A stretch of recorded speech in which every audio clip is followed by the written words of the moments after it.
क्या होगा निशिकांत दुबे का? भारतीय जनता पार्टी के सांसद और अपने कथित बेबाक या बेलगाम बयानों के लिए जाने जाने वाले दुबे को क्या न्यायपालिका की अवमानना का सामना करना पड़ेगा? निशिकांत दुबे ने ऐसा क्या कहा जो उन्होंने अभी तक नहीं कहा था, या न्यायालय पर उनकी टिप्पणियों के मामले में दुबे एक सीरियल ऑफेंडर है?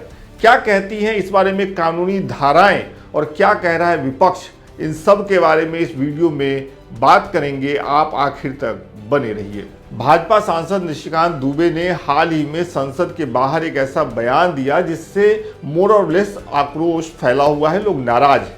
आप यहाँ नोट करें कि ये बयान संसद के बाहर दिया गया है। ऐसा मैं क्यों कह रहा हूँ, यह बात आपको वीडियो के अंत में समझ आएगी। फिलहाल लौटते हैं मुद्दे पर। बीजेपी सांसद के ताजा बयान पर लौटते हैं। उन्होंने भारत के मुख्य न्यायाधीश पर कथित तौर पर सांप्रदायिक अशांति भड़काने और विधायी मामलों में हस्तक्षेप करने का बड़ा आरोप लगाया है। यहां देखिए उन्होंने समाचार एजेंसी ANI को क्या कहा था, उनका बयान क्या था, वो देख लीजिए। इस देश में जितने गृह युद्ध हो रहे हैं उसके जिम्मेवार केवल यहाँ के chief justice of India Sanjeev Khanna साहब। आपको पता ही है कि इस वक्त संजीव खन्ना CJI हैं, वो सुप्रीम कोर्ट के मुख्य न्यायाधीश हैं। अभी तक संजीव खन्ना ने इस मामले पर उनके खिलाफ जो बयान दिया गया उस पर सार्वजनिक तौर पे कुछ नहीं कहा है। हालांकि कानूनी विशेषज्ञों का कहना है कि ऐसे आरोप खासकर यदि किसी मौजूदा मुख्य न्यायाधीश पर लगाए गए तो आरोप लगाने वाले के साथ गंभीर परिणाम हो सकते हैं, उसको गंभीर परिणाम भुगतने पड़ सकते हैं। जानकारों का मानना है कि निशिकांत दुबे को कानून के कटघरे में खड़ा होना पड़ सकता है। विशेष रूप से मानहानि मुकदमों के तहत उनके साथ ऐसा हो सकता है।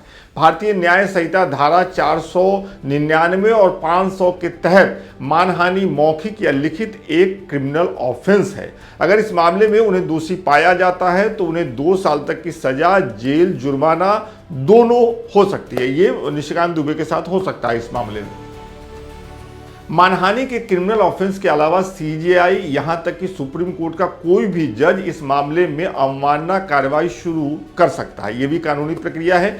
और यदि दुबे के बयान को न्यायपालिका की साख पर हमला करने वाला पाया गया तो उनके ऊपर न्यायालय की अवमानना की कार्रवाई चल सकती है। अगर ये मान लिया गया कि उनका बयान नुकसान पहुंचाने वाला है तो ये हो सकता है। जानकारों का मानना है कि न्यायालय की अवमानना अधिनियम 1971 के तहत न्यायपालिका को बदनाम करने या उसके साख पर सवाल करने वाले किसी भी बयान को क्रिमिनल यानी आपराधिक अवमानना माना जा सकता है, भले ही ऐसा कोई बयान सांसद के द्वारा दिया गया है। क्या सच में इस मामले में कोई अभी तक कोर्ट गया है? सोमवार सुबह तक इस मामले में 2 वकीलों ने कार्यवाही की मांग करते हुए अटॉर्नी जनरल AG कार्यालय का दरवाजा खटखटाया है। वरिष्ठ वकील शिव कुमार त्रिपाठी ने अटॉर्नी जनरल के कार्यालय को पत्र लिखकर दुबे के खिलाफ अवमानना की कार्रवाई शुरू करने की अनुमति मांगी है। इससे पहले रविवार को सुप्रीम कोर्ट के वकील अनस तनवीर ने दुबे के खिलाफ अवमानना कार्रवाई शुरू करने की अनुमति मांगने के लिए अटॉर्नी जनरल के कार्यालय का दरवाजा खटखटाया। इस मामले में ये भी अटॉर्नी जनरल के पास पहुंचे थे। अब लौटते हैं निशिकांत दुबे पर। एक साथी सांसदों या अन्य लोगों पर व्यक्तिगत टिप्पणी करने का यह पहला मामला नहीं है उनके द्वारा। ऐसा नहीं कि उन्होंने पहली बार कोई बात कही, इससे पहले भी वो लोगों पर गंभीर हमले करते रहे, जुबानी हमले करते रहे। 4 फरवरी 2021 समय लगभग 12:36 के आसपास लोकसभा में शून्यकाल के दौरान निशिकांत दुबे ने झारखंड में राष्ट्रपति शासन लगाने की मांग की।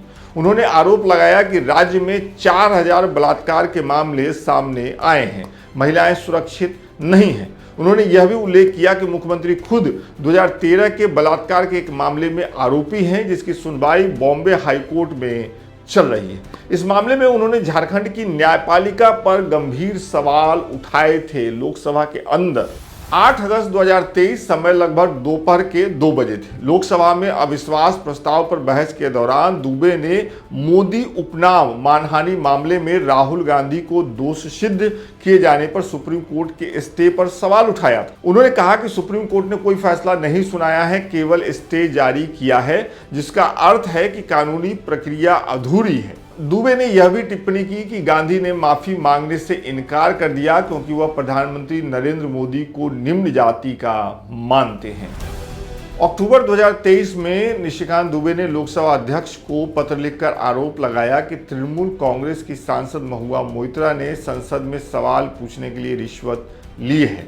उन्होंने मामले की जांच की मांग की। निशिकांत दुबे के इस आरोप पर टीएमसी सांसद ने कहा कि निशिकांत दुबे संसदीय विशेषाधिकार का इस्तेमाल करके उनकी मानहानि करने की कोशिश कर रहे हैं। तब उन्होंने सार्वजनिक रूप से दुबे को चुनौती दी थी कि वह संसद के बाहर अपने आरोप दोहरा कर दिखाएं। अगर संसद के बाहर वो आरोप लगाते तो वो कोर्ट जा सकती थी। संसद के अंदर या विधानसभा के अंदर जो बातें कही जाती हैं वो न्यायपालिका के पहुंच से बाहर होती है। न्यायपालिका और नेताओं के बीच तनाव बढ़ने के साथ ही सभी की निगाहें इस बात पर टिकी हैं कि क्या कानूनी कार्रवाई होगी।